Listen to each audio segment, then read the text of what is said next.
നമസ്കാരം. കോൺഗ്രസ് പാർട്ടി മുന്നിൽ നിന്നും രൂപം കൊടുത്ത ഇന്ത്യ മുന്നണി വൈരുദ്ധ്യങ്ങളുടെ ഏച്ചുകെട്ടായി മാറുകയാണ്. രാജ്യത്തിന്റെ ചരിത്രത്തിൽ ഒരു മുന്നണിയിൽ തന്നെയുള്ളവർ അന്യോന്യം മത്സരിക്കുന്നത് ഒരുപക്ഷെ ആദ്യമല്ലായിരിക്കാം. പക്ഷെ പ്രകടമായി മുന്നണിയിലെ ഘടകകക്ഷികൾ പരസ്യമായി പോർവിളി നടത്തി മത്സരത്തിനിറങ്ങുമ്പോൾ അവർ ഒരുമിച്ച് നിന്ന് മുന്നോട്ട് വച്ച അവരുടെ ഏറ്റവും സുപ്രധാനമായ ലക്ഷ്യമായ ഭരണകക്ഷിയെ തോൽപ്പിക്കുക എന്ന ഒറ്റ ആവശ്യത്തിൽ നിന്നും പൂർണ്ണമായും പിന്നോട്ട് പോയിരിക്കുകയാണ്.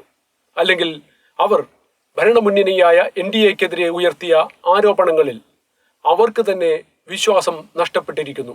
എങ്ങനെയാണ് പരസ്പരം പോരടിച്ചുകൊണ്ടിരിക്കുന്ന ഈ കക്ഷികൾ ചേർന്നൊരുക്കിയ തട്ടിക്കൂട്ട് മുന്നണി ശക്തമായ നേതൃത്വമുള്ള NDAയെ തോൽപ്പിക്കുവാൻ പോകുന്നത് എന്ന് സ്വാഭാവികമായ ചോദ്യമാണ്. കേരളത്തിൽ ഈ മുന്നണിയിലെ പ്രധാന കക്ഷികളായ കമ്മ്യൂണിസ്റ്റ് പാർട്ടിയും കോൺഗ്രസും ഏതാണ്ട് ഒട്ടുമിക്ക സീറ്റിലും നേർക്കുനേർ ഏറ്റുമുട്ടുകയാണ്. അപ്പോൾ മുന്നണി എവിടെ, സഖ്യം എവിടെ? കേരളത്തിൽ യഥാർത്ഥത്തിൽ ഇവർ ശത്രുതയിലാണോ സഖ്യത്തിലാണോ? ജനങ്ങൾക്ക് ഉത്തരം കിട്ടിയേ മതിയാവൂ. സാധാരണ മാധ്യമക്കാർ ഈ ചോദ്യം ചോദിക്കാറില്ല എന്ന് ഉറപ്പാണ്. സംഘടനകളുടെയും രാഷ്ട്രീയക്കാരുടെയും സൗകര്യങ്ങൾ പറ്റുന്നവർക്ക് അവരുടെ താളത്തിന് തുള്ളുകയേ നിവർത്തിയുള്ളൂ.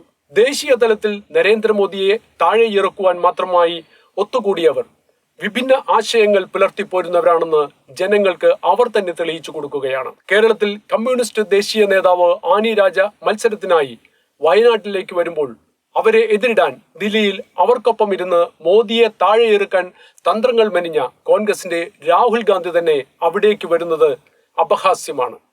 തന്ത്രപരമായും രാഷ്ട്രീയപരമായും ഇന്ത്യ അലയൻസ് നേരിടുന്ന ഏറ്റവും കടുത്ത വെല്ലുവിളിയും അവരുടെ ഉള്ളിൽ തന്നെയുള്ള പ്രകടമായ വൈരുദ്ധ്യമാണ്. ദേശീയ പാർട്ടി പദവി നിലനിർത്താൻ 2% വോട്ടും 11 ലോക്സഭാ സീറ്റും വേണ്ട CPMന് നിലനിൽപ്പിന്റെ പ്രശ്നം കൂടിയാണ് ഈ തെരഞ്ഞെടുപ്പ്. അത് മുന്നിൽ നിൽക്കെ എന്തുകൊണ്ടാണ് അവർ കോൺഗ്രസുമായി സീറ്റ് വിഭജനം കേരളത്തിൽ നടത്താതിരുന്നത്? ആര് ജയിച്ചാലും അത് തങ്ങളുടെ മുന്നണിയിലേക്കാണെന്ന് എന്തുകൊണ്ടാണ് അവർ കരുതാതിരുന്നത്? ഉത്തരം ലളിതമാണ്.